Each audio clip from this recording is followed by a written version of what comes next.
Pilipinas! Naku, kaya niyo pa ba? Matitindi na naman ang mga revelasyon sa hearing kahapon ng Senate Blue Ribbon Committee. Sabi ng ilang netizens, araw-araw may new characters unlocked.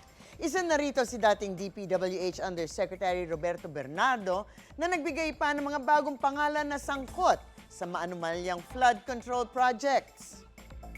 Engineer Alcantara then told me that Kong Zaldico was asking for a 25% commission, and out of that amount, 2% was to be shared equally between Engineer Alcantara and myself.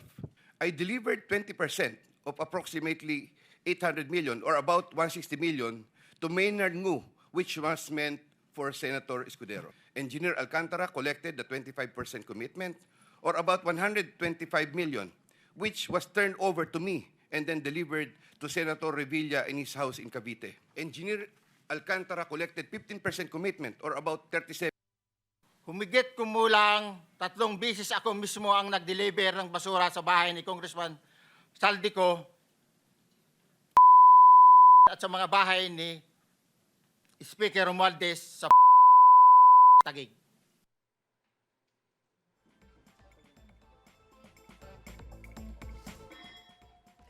Isang nagpakilalang dating security detail ni Ako Bicol Party List Representative Saldico ang inihirap naman ni Senator Rodante Marcoleta sa pagdinig ng Senado. Umamin itong naghatid umano ng pera na tinawag niyang basura sa bahay mismo ni Ko at dating House Speaker Martin Romualdez.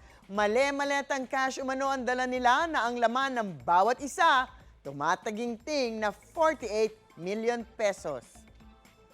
Samantala, tinanggap naman ng DOJ bilang protected witness ang mag-asawang contractor na si Curly at Sara Diskaya at mga dating opisyal ng DPWH na sina Henry Alcantara, Bryce Hernandez at JP Mendoza. Ano nga ba ang sinasabi ng batas sa mga tumitestigo? Ask me, ask Attorney Gabby.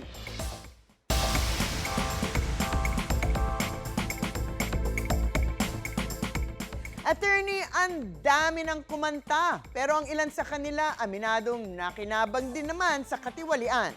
Kapag napasa ilalim ba sila sa Protected Witness Program ng DOJ o kaya naman ay bilang state witness, ibig sabihin ba ay maaari silang mawalan ng pananagutan?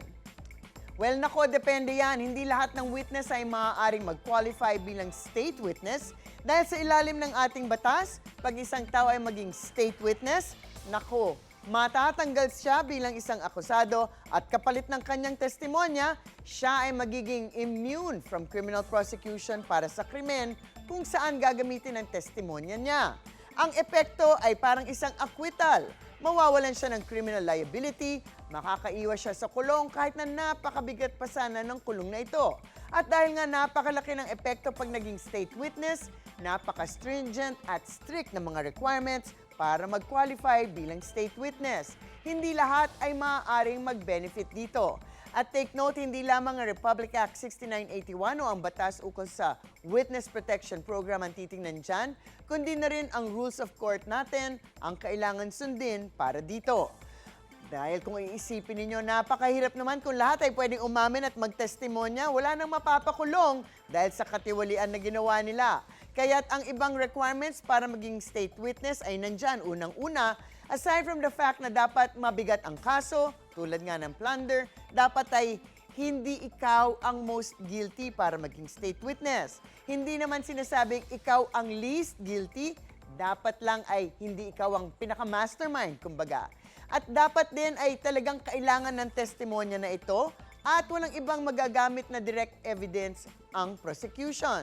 Dahil nga naman, kung meron namang ibang ebidensya para sila ay mapanagutan, yun na lang ang gagamitin, di po ba? So, dapat ay kailangan ng testimonya. Ngayon naman, ang tanong ng iba, kung maging state witness at wala nang ang criminal liability, paano na lamang ang nakakamkam ng mga pera at property?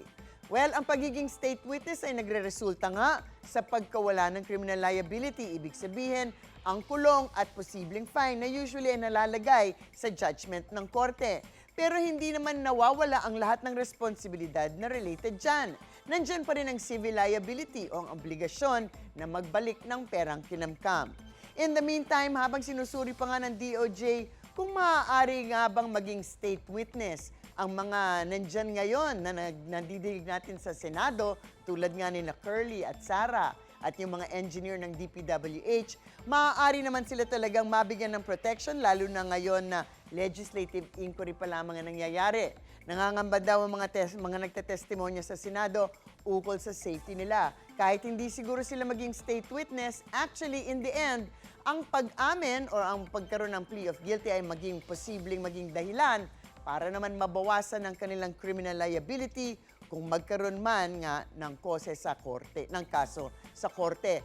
Sana nga magkaroon na ng kaso at magkaroon naman ng mga mananagot kasi sawang-sawa ng taong bayan sa mga nakakaalpas na mga kurakot.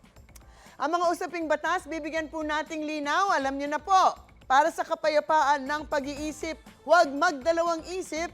Ask me, ask Attorney Gabby.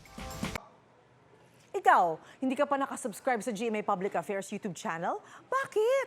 Mag-subscribe ka na, dali na, para laging una ka sa mga latest kwento at balita. I-follow mo na rin ang official social media pages ng Unang Hirit. Salamat, Kapuso.